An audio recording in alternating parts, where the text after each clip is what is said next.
What's up, Raptors fans? Welcome to the Warriors Report. It's time to discuss Fred Vanvleet.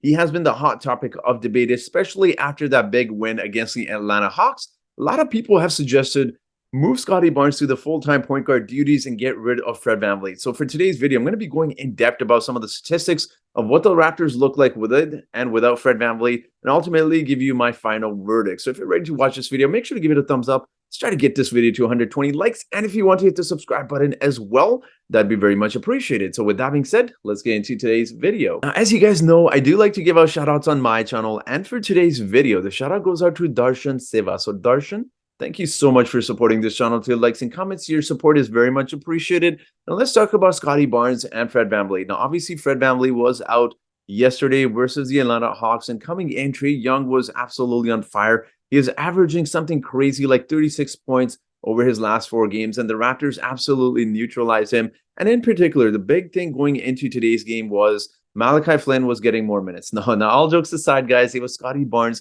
who was getting point guard duties, and he looked every bit like Magic Johnson. We go a little bit crazy with some of these comparisons sometimes, but he's arguably one of the best passers I've seen in Raptors history already, and he's only in his 2nd season. I mean, I saw the Jose Calderon days, and as good as Jose Calderon was, I don't even think he had the court vision that Scottie does. Obviously, being 6'8" definitely helps him see the court a little bit better, but some of those passes were unbelievable. But the big question after the game was, Scottie Barnes performed so well. Is Fred Vanvleet holding him back, and whether or not the Raptors should trade for him? So I'm going to talk about some of the statistics, guys. I'm going to jump right into it. So I went through some research. I did my research from last season.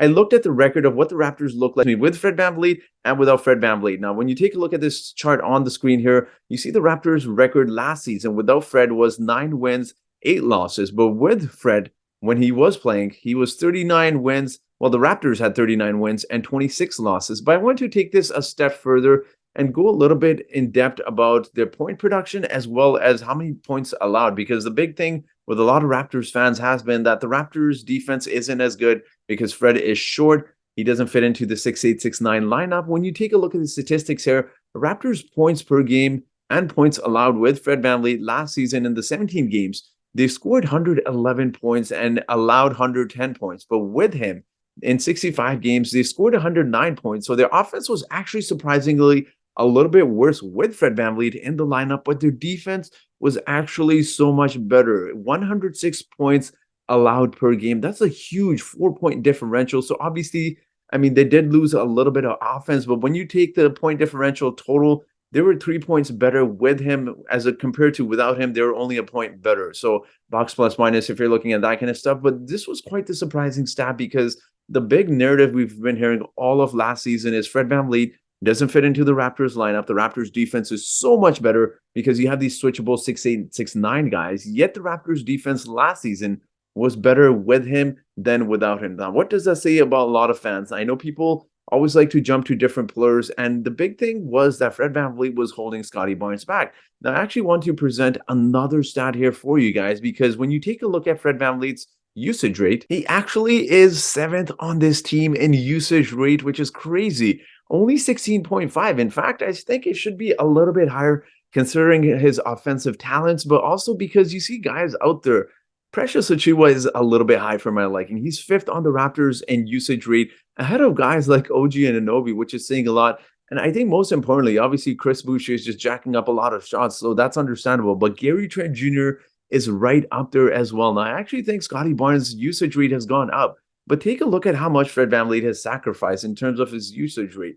Not only is he not even top 3 or top 5, he's behind guys like Precious Achiuwa and Chris Boucher as well, which just tells you a lot about how much he's changed this year coming into being the point guard. Because the big thing was that he's taking shots away from Scottie Barnes. And look at where Scottie Barnes is. Again, I think Scottie Barnes should be 2nd or 3rd. Gary Trent Jr., you could argue, should not be that high. But not only usage rate, guys, the big thing I wanted to talk about is also defensive rating as well. Again, this is this season. I know it's limited games, but look at where Fred VanVleet stands in terms of defensive rating. And I think fans, oftentimes what we do is we have recency bias. We see plays, we see guys like Tyrese Maxey, and we automatically blame Fred VanVleet. In fact, his defensive rating is right there besides Christian Koloko and a point better than Scottie Barnes. Now, is that to suggest he's better than Scottie Barnes defensively? Not necessarily, but he is a very sound defender. He's a great defender. And as you see there, defensive rating wise, he's right up there with some of the better defensive players on the Toronto Raptors. And not only that, guys, I wanted to highlight this as well. His defensive box plus minus. A lot of questions have been surrounded about Fred VanVleet, his defense, but he's one of the top three guys. Again, Jeff Doughton does not belong there. He played 5 minutes in that game, which is why his defensive box plus minus is there. But Cam Birch also, who does just get a lot of hate from Raptors fans because he's not flashy. And it's the same thing with Fred VanVleet as well. He should be technically second on this team with a defensive rating of, or excuse me, defensive box plus minus of 2, ahead of guys like OG, ahead of guys like Pascal Siakam, ahead of guys like Christian Koloko, who all seem to get a lot of praise from Toronto Raptors fans as being really good defenders, yet we like to nitpick at different stats and just kind of pick on guys. We saw that with Pascal Siakam last season, where the first 15 games he was out with, the Raptors did really good, and once he returned, the Raptors really struggled, and the narrative was get rid of Pascal Siakam. In fact, even when Scottie Barnes was drafted, the notion was that Pascal Siakam and Scottie Barnes can't play together. So it seems like every season we need to pick as certain players and suggest trade guys. I hate these overreactions. And we're not ESPN, we're not Stephen A. Smith, and I've been trying to preach so much on this channel that we're trying to get away from that, where we overreact after every game. I could have dropped a Scottie Barnes video, and that probably would have gotten a lot more views. I could have highlighted him as the next Giannis. I mean, he's going to be a great player, but let him grow at his own pace. And I think he benefits for playing with guys like Pascal and Fred VanVleet, especially, who's been playing off ball. And also his assist to turnover ratio has been one of the better ones. I mean, he's barely turning the ball over. He's getting his teammates involved as well. So, I want to put this stat up again for you guys, because you take a look at assist percentage, look at where Fred VanVleet ranks. It's crazy for a guy who's not really known for his passing. He's 28.5%. That is only behind Pascal Siakam's 34.7%. It's actually ahead of Scottie Barnes as well. Again, it's crazy to see how much hate this guy gets. While I understand where a lot of fans may be coming from, and sure, you could definitely see the Raptors looked a lot better without Fred VanVleet, it is one game, guys. I will say that. And we can praise Scottie Barnes while trying not to put other guys down like Pascal or Fred VanVleet. So it doesn't have to be one way or the other. We can praise certain guys, and I'm completely fine with constructive criticism. I think it's a little bit crazy, though, when we overreact. We see this all the time. In the bubble, I should say in the Tampa Bay season, it was trade Pascal. He's not that guy. And now all of a sudden, people are calling him a superstar, which I don't think he is. He's a really good player, but I don't think he's a superstar. So we need to just calm these expectations down a little bit. Scottie Barnes is going to be absolutely phenomenal, but let him grow at his own pace. Let's not put these crazy expectations and comparisons of him being Giannis, him being the best player in the NBA. Let him grow at his own pace. He's a smart, high IQ player who benefits by playing with a lot of good players on the Toronto Raptors. And I think the criticism towards Fred VanVleet is a little bit unfair. Now, obviously, a lot of people are going to say I'm a Fred VanVleet fanboy. In fact, he's not even my favorite player in the starting five, guys. It's Pascal. I have OG and Scottie second. I have Gary Trent Jr. in the third, just because of how much he stands up for his teammates. And in fact, Fred VanVleet is the guy that is probably I least like. Not to say I dislike him, but just definitely not my favorite player, or at least not ahead of those guys in the starting five. So I think it's unfair for Fred VanVleet because he's not the flashiest guy. He's not even the funniest guy. He doesn't really have a personality outside of being this really strict, serious guy in interviews. But I think it's a little bit unfair to pick on Fred VanVleet. I mean, the only thing he really, let's be honest, a lot of people praise him for is his hard work. He's not goofy. He's not funny. He doesn't have the funny jokes like OG and Anunoby, but he's a team leader. And I think that's so important on this team full of young players. You need that locker room guy, much like how Kyle Lowry was. Let Fred VanVleet grow into this role. Let Scottie Barnes grow into his own role. And let's just some of the guys go. We can praise one player without putting the other down. But that's just my opinion, guys. I showed you the stats. I know people are going to say I'm cherry picking at stats.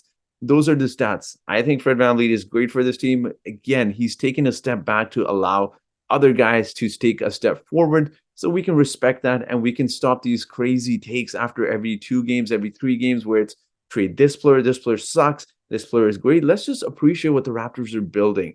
They're building a really nice team, and let's let Masai Ujiri decide. We obviously are going to throw different ideas, but let Masai Ujiri see it. Obviously, Masai has gone on to state that Fred VanVleet, Pascal Siakam, OG, and Scottie are part of this core. So let's see what happens. I'm excited about Scottie Barnes. That was a great game, guys, but I did want to drop this video. Obviously, there seems to be a lot of hate and criticism towards Fred VanVleet. I think it's a little bit unfair. It is one game, but I do want to hear from you guys. What are your thoughts on Fred VanVleet? What are your thoughts on Scottie Barnes and how well he played against the Atlanta Hawks? Let me know your thoughts in the comment section below. And unfortunately, there will be no trivia question for today's video, guys. In fact, I'm gonna do this fun question where I'm just gonna try to let you guys guess my Halloween costume. And by the way, I was a superhero, so I'll drop a little hint to make it a little bit easier. But whoever guesses my Halloween costume first in the comment section will get a shout out in my next video. It is Halloween. Well, it was 2 hours ago. I'm making this video at 2 a.m. guys, but let me know your thoughts in the comment section. Let me know what you think I was for Halloween as well. But that will be it for today's video, guys. So thank you so much for watching this video,